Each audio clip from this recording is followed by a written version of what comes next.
नमस्कार विद्यार्थी मित्रों, द स्कूल ऑफ साइंस की ओर से मैं तुषार नारिकरा आपका हमारे यूट्यूब चैनल ऑनलाइन एजुकेशन में हार्दिक स्वागत करता हूँ। आज हम कक्षा 8 इकाई 6 भरत जिसका अध्ययन करेंगे, जिसके लेखक है राजा लक्ष्मण सिंह। पहले हम राजा लक्ष्मण सिंह का परिचय लेंगे। 1926 में आगरा में जन्मे राजा लक्ष्मण सिंह हिंदी, संस्कृत, अंग्रेजी, फारसी, बंगला और अरबी भाषा भलीभांति जानते थे। उनकी अनेक पुस्तकों का अंग्रेजी और हिंदी में अनुवाद हुआ है।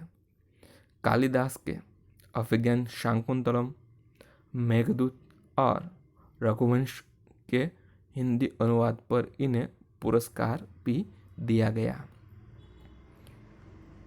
कालिदास द्वारा लिखित मूल नाटक जिसका नाम है अभिज्ञान शाकुंतलम का हिंदी में अनुवाद राजा लक्ष्मण सिंह ने किया था। प्रस्तुत पाठ उसी नाटक का एक अंश है। ऋषि कण्व के आश्रम में शकुंतला का पुत्र भरत एक सिंह शावक के साथ खेल रहा है। आश्रम में रहने वाली 2 तपस्विनियां बालक को रोकने का प्रयत्न कर रही है।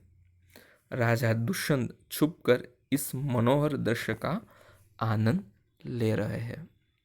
बालक के प्रति सहज आकर्षण से वे रोमांचित है। उनसे रहा नहीं गया और वे बालक के पास पहुंच गए, उसे गोद में उठाकर प्यार किया। वे सोचने लगे, काश यह बालक मेरा पुत्र होता। दोनों तपस्विनियों की बातचीत से उन्हें पता चला कि यह बालक उन्हीं का पुत्र है।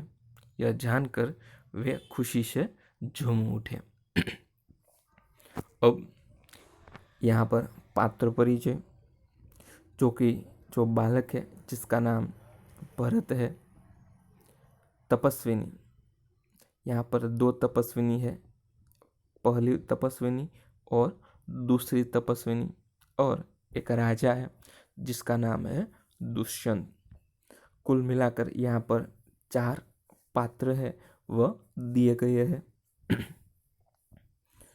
तो इस इकाई की हम शुरुआत करते हैं। पहला है वह है दुष्यंत, जो कि वह एक राजा है। दुष्यंत एक बालक सिंह के बच्चे को घसीटते हुए लाता है और 2 तपस्विनियां उसे रोकती हुई आती है। राजा दुष्यंत पेड़ की ओट में उन्हें देख रहा है।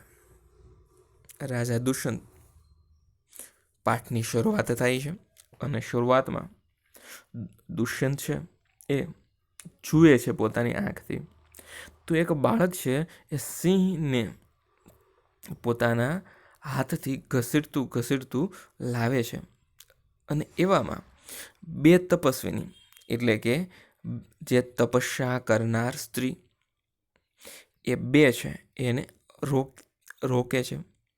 હવે રાજા દુષ્યંત છે એ ઝાડની પાછળ છાયામાં આ બધું જ જોઈ રહ્યા છે। बालक, अरे सिंह तू अपना मुख खोल, मैं तेरे दांत गिनूंगा। बालक कहे छे, अरे सिंह तू तारू मोटू खोल, हूँ तारा दांत गणीश। जेमा पहली तपस्विनी, ए हठीले बालक, तू वन के इन पशुओं को क्यों सताता है? हम इन पशुओं को बाल बच्चों के समान रखती है। तेरा सांस बढ़ता ही जाता है। तेरा नाम ऋषियों ने सर्वदमन रखा है, सो ठीक ही है। जेमा प्रथम तपस्विनी कही छे, ए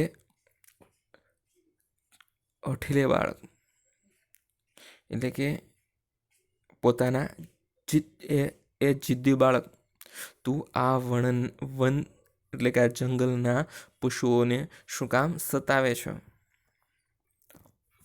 અમે આ પશુઓના બાલ બચ્ચાનું ધ્યાન રાખીએ છીએ. એટલે કે એ બાળકો અને આ જે પશુઓના બચ્ચા છે એ કેવા છે? સમાન રાખીએ છીએ. અને તારું તો આટલું બધું સાહસ વધી ગયું છે કે તારું નામ ઋષિઓએ સર્વદમન છે એ રાખ્યું છે અને તે ठीक है. दुष्यंत उनकी बातें सुनकर स्वयं से, आह क्या कारण है कि मेरा स्नेह इस बालक की ओर उमड़ा सा आता है? दुष्यंत મનમાં વિચારે છે. એમની વાત સાંભળીને સ્વયં છે પોતાની રીતે, આહા શું કારણ છે કે મારો સ્નેહ આ બાળક પ્રત્યે એટલો જ છે એ ઉભરાઈ રહ્યો છે? दूसरी तपस्विनी, जो तू इस बच्चे को छोड़ न देगा तो सिंहनी तुझ पर दौड़ेगी. બીજી તપસ્વીની કહે છે કે જો તું આ સિંહના બચ્ચાને નહીં છોડીશ તો આ બચ્ચાની માતા એટલે કે સિંહણ છે એ તારા તરફ દોડે છે. बालक के मुस्कुराकर, ठीक है, सिंहनी का मुझे ऐसा ही डर है, मुंह चिढ़ाता है. बालक दांत काटता, ठीक है,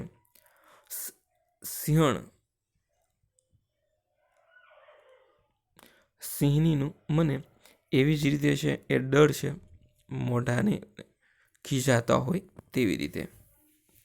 दुष्यंत आश्चर्य से, यह बालक अवश्य किसी तेजस्वी वीर का पुत्र है. इसका मुख अग्नि के समान दमक रहा है. दुष्यंत કહે છે નવાઈ સાથે, આ બાળક ચોક્કસ કોઈક તેજસ્વી વીર સ્ત્રીનો પુત્ર હશે. તેમનું મુખ અગ્નિની જેમ ચમકી રહ્યું છે.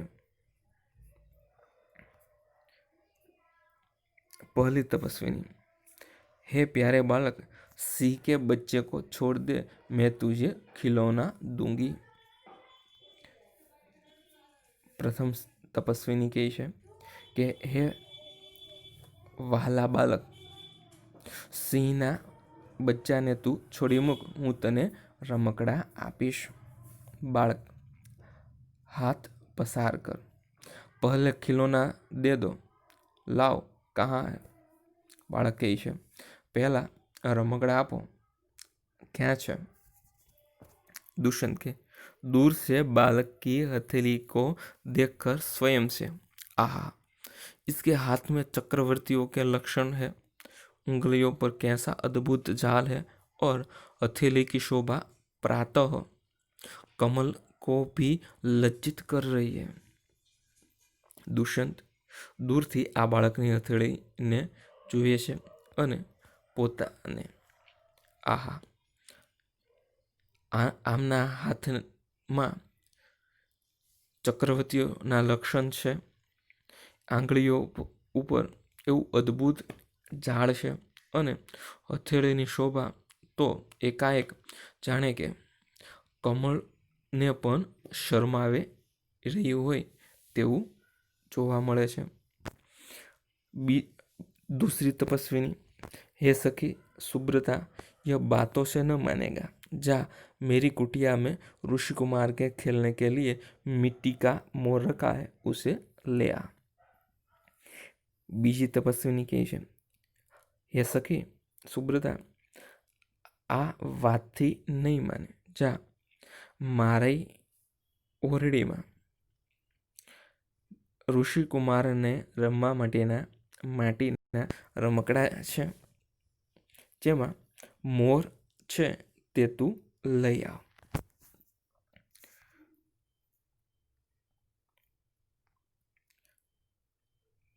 पहली तपस्विनी, मैं अभी लिए आती हूँ, जाती है. પહેલી તપસ્વી કહે છે હું હમણાં જ જાઉં છું અને જાય છે. બાળક: तब तक मैं इसी सिंह के बच्चे के साथ खेलूंगा. यह कहकर तपस्विनी की ओर देखकर हंसता है. બાળકે: ત્યાં સુધી હું આ સિંહના બચ્ચા સાથે રમીશ, તેવું કહી અને તપસ્વિની તરફ જોઈ અને હસે છે. दुष्यंत: आप ही आप, अंदर ने अंदर इस सुंदर बालक से खेलने को मेरा मन कैसा ललचाता है.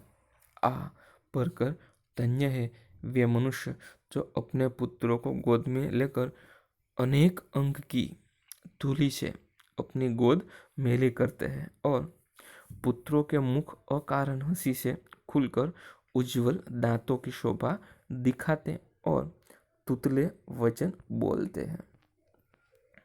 दुष्यंत अंदर ने अंदर आ सुंदर बालक ने